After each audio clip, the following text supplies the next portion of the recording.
তো গাইস দেখো এখন বাজে সকাল 8টা আর ইফরাজ একেবারে রেডি হয়ে গেছে, রেডি হয়ে বসে আছে। আর আজকে যাবে স্কুলে। আজকে স্কুল ইউনিফর্ম পরেনি, তার এমনি ক্যাজুয়াল ড্রেসই পরেছে, তার কারণ আজকে হচ্ছে ইফরাজের বার্থডে। আর ইফরাজের স্কুলে হবে বার্থডে সেলিব্রেশন, তাই তো মনা? আর ইফরাজকে ঘুম থেকে তুলে রেডি করিয়েছি, সেই জন্য একটু চুপচাপ আছে, চোখে ঘুম ঘুম আছে, তাই তো। স্কুলে ইফরাজের কেক কাটিং হবে। আমরা এবছর বাড়িতে আর কেক কাটিং করব না, আমার করার ইচ্ছে ছিল, অনেক কিছু করার প্ল্যান ছিল আগে থেকে। তোমরা তো অনেকে জানো ইফরাজের নানির হঠাৎ এরকম হয়েছে, মানে মা এক্সপায়ার করেছে, তো সেই জন্য আর কিছুই ভালো লাগেনি। মা থাকা অবস্থায় ওর কেক কাটিং করব ভেবে রেখেছিলাম, তো মা যখন নেই সেই জন্য ওর আর কেক কাটিংটাও করবো না এবছর। আর ইফরাজের এবছর কত বছর হবে বার্থডে? কত বছর হবে মনে? তোমার জন্মদিন কত বছরের জন্মদিন পালন হবে? তুমি কত বছরের হয়ে যাবে তুমি জানো? জানো না? জানো না? আজকে তুমি 4 বছর কমপ্লিট হবে তোমার, বুঝেছো? হ্যাঁ, আজকে তাহলে টিফিনে কি খাবে বলো? পাস্তা? তাই? ইফরাজ, এটা কি খাচ্ছ তুমি? লেবু। কেমন লাগছে খেতে? মিষ্টি।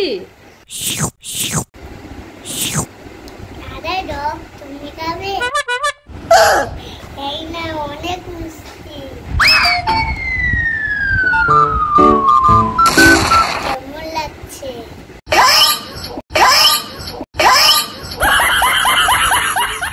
পর্দার পেছনে কে আছে দেখি তো, দেখি। ইফরাজ, আজকে কার বার্থডে আছে? আমার বার্থডে। তোমার বার্থডে? তাহলে একটা গান করে শোনাও তো।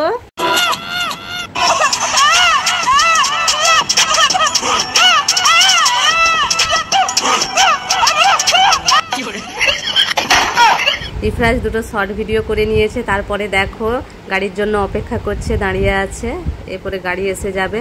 আর দেখো যেহেতু স্কুলে ওর বার্থডেটা সেলিব্রেশন হবে, সেই জন্য কেক আর চকলেট সব পাঠানো হবে স্কুলে। এই দেখো গাড়ি এসে গেছে, আর ইফরাজ ওই যে গাড়িতে উঠে পড়েছে। আজকে ইফরাজকে যখন বললাম যে তোমার কেক কাটা হবে স্কুলে, বার্থডে সেলিব্রেশন করা হবে, সে শুনে অনেক খুশি হয়ে গেছে। আর শুধু আমাকে বলছে গাড়ি কখন আসবে, গাড়ি কখন আসবে। দেখো এখন টাটা বলে চলে যাচ্ছে, মানে খুব এক্সাইটেড কেকটা কাটার জন্য। এবার দেখা যাক স্কুলে গিয়ে সে কি করে, কারণ সে বেশি সবাইকে দেখলে একটু চুপই থাকে।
1 hour later. এই যে ইফরাজ স্কুল থেকে এসে গেছে, বার্থডে বয় এসে ঘুমাচ্ছে। ইফরাজ, ইফরাজ উঠো, ঘুমিয়ে পড়েছো স্কুল থেকে আসার সময়, উঠো। ইফরাজ, দেখি তো এটা কে? এই দেখো মুচকি মুচকি হাসছে, এই দেখো উঠে পড়েছে, ঘুমানোর ভান করছিল। হ্যাঁ দেখেছো, মিটমিট করে তাকিয়ে দেখছে। ঘুমিয়ে গেছিলে সোনা? আচ্ছা, স্কুলে বার্থডে সেলিব্রেশন হয়েছে তো? কেক খেয়েছো? ফ্রেন্ডসদেরকে দিয়েছো? আচ্ছা, কেমন লেগেছে তোমার? খুব ভালো। আচ্ছা।